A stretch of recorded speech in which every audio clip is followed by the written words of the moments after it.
nubwo byagenda bite nzakomeza nkwikundire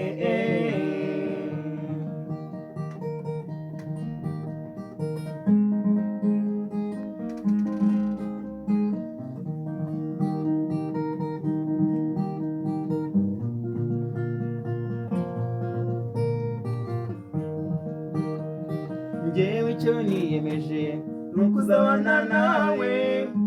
tukabana neza nubwo hazi iki